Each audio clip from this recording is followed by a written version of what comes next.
Honba za potravinovou sebestačnosťou obrala o vodu a jej zásobárne. Pramenisté podhorské a pahorkatinové oblasti. Daher ist es wichtig, Wasser in der Landschaft zu halten, Wasser in genügend Ausmaß für die Pflanzenproduktion, für die Natur zur Verfügung zu haben. Und daher sind wir aufgefordert, alle unsere Bearbeitungs- und Bewirtschaftungsmaßnahmen auf diese Aufgabe abzustellen. Ak je zemský povrch vysušený ako v stepi či v polopúšti, skutočne môže prehrievať atmosféru a narúšať tak trasy vzdušných prúdov, ktoré akoby sa prestali pohybovať podľa zaužívanej mapy. Preto sú predpovede počasia také zmetené a preto v miernom pásme už nebývajú rozdielne 4-ročné obdobia. Jar a jeseň je taká krátka, že si ju nestihneme ani všimnúť. Inak povedané, počasie je aj také, aké podmienky mu pripravíme tu dolu na zemi.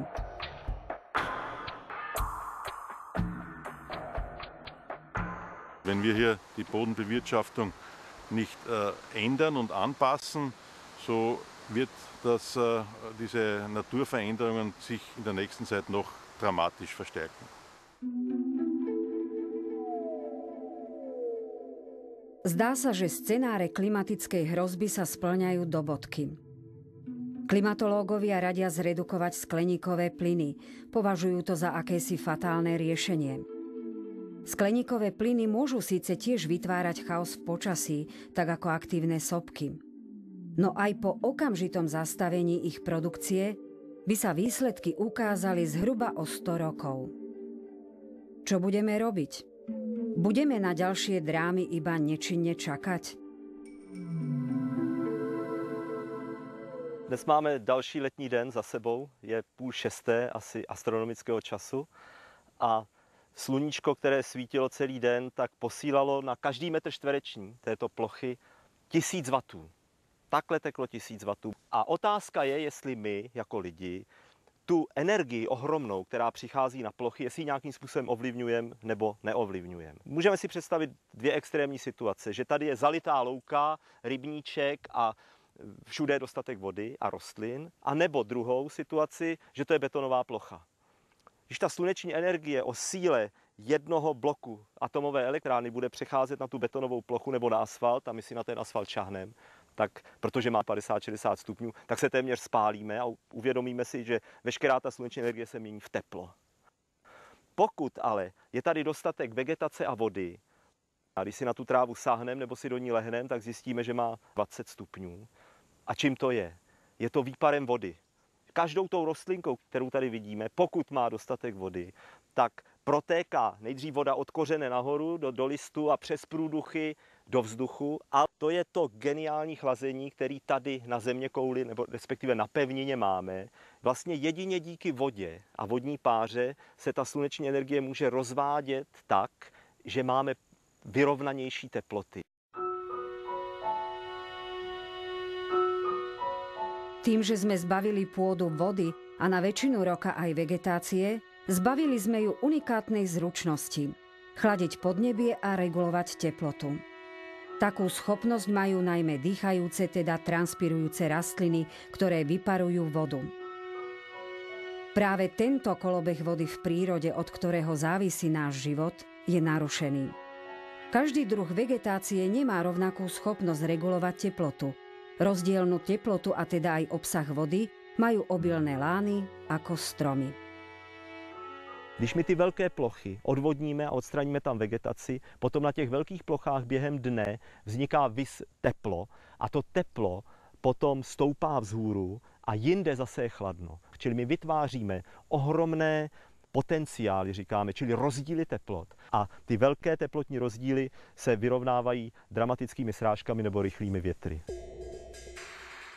Vedia politici, projektanti, investori či úrady, ktorí o krajine rozhodujú, že keď vysušia ďalšie a ďalšie plochy, zbavujú krajinu života? A koľkokrát zbytočne? Pre mnohé nové priemyselné zóny by mohli slúžiť aj voľné priestory zatvorených fabrík. Práve takto vysušené polia a územia, kde nefunguje prirodzené chladenie transpirujúcimi rastlinami, ovplyvňujú cirkuláciu vzduchu v atmosfére. Následkom bývajú dramatické stretnutia horúceho vzduchu nad suchým a studeného vzduchu nad vlhkým územím. Pri náraze takéto prúdy vystúpia do výšky, kde je minus 50 stupňov Celzia. Vodná para vtedy rýchlo skondenzuje. Prudký dážď spadne na pomerne malé územie. Obeťami takých zrážok nie sú len domy, ale aj ľudia, ktorí pred prívalovými vlnami nestíhajú ujsť.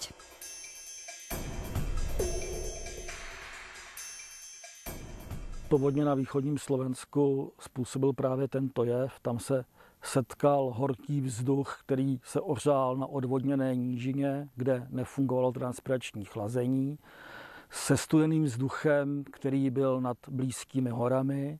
Tím pádem došlo ke kondenzaci srážek a k obrovskému dešti na poměrně malém území.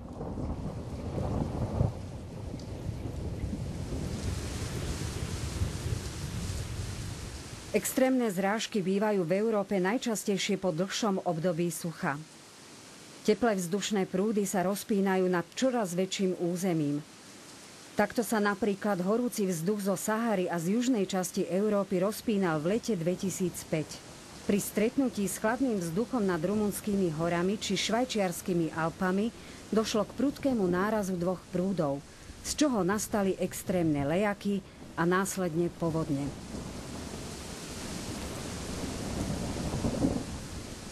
Z toho takisto vyplýva, že extrémne počasie si nemusí vždy vyrobiť tá krajina, ktorá jeho dôsledkami trpí.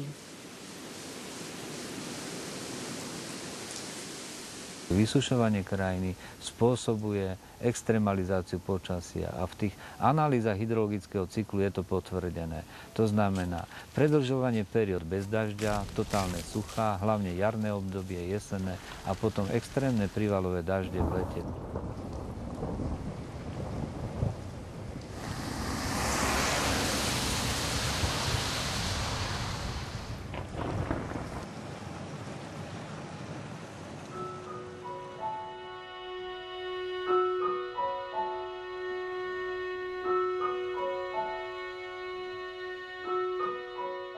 Vysušené územia teda zmenili klimatické podmienky aj v krajinách ležiacich v miernom pásme. Muselo sa tak stať aj na východoslovenskej nížine a je veľmi pravdepodobné, že každoročné záplavy na východnom Slovensku súvisia aj s vysušením známej obilnice.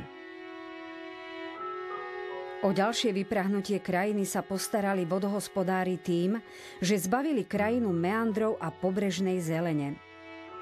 Ako pravítko napriamené rieky odvádzajú vodu z územia rýchlejšie, ako by mohli stihnúť zásobiť vodou okolitú krajinu, a teda ju chladiť. Es kann heute nicht mehr sein, dass wir die Flüsse, die wir in den letzten 50 Jahren in ein Betonkorsett gezwängt haben, dass die heute noch so bestehen bleiben können. Wir müssen heute vielmehr versuchen, in einem gemeinsamen Ansatz diese Entwicklung der letzten 50 Jahre zu sanieren, indem wir die Betonflüsse aufweiten, dass wir sie in ihr natürliches Bett zurückgeben. Die Betonierphase ist weitgehend vorbei. Odvodňovaním sa nenadchli len komunistické krajiny. Aj vyspelé európske štáty meliorovali.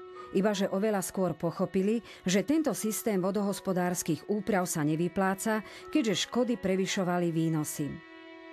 A takým sa mnohé krajiny meliorácií vzdali pred desiatkami rokov, my v bývalom Československu sme v tom čase naopak pridali a začali s poslednou fázou meliorácií v podhorských regiónoch.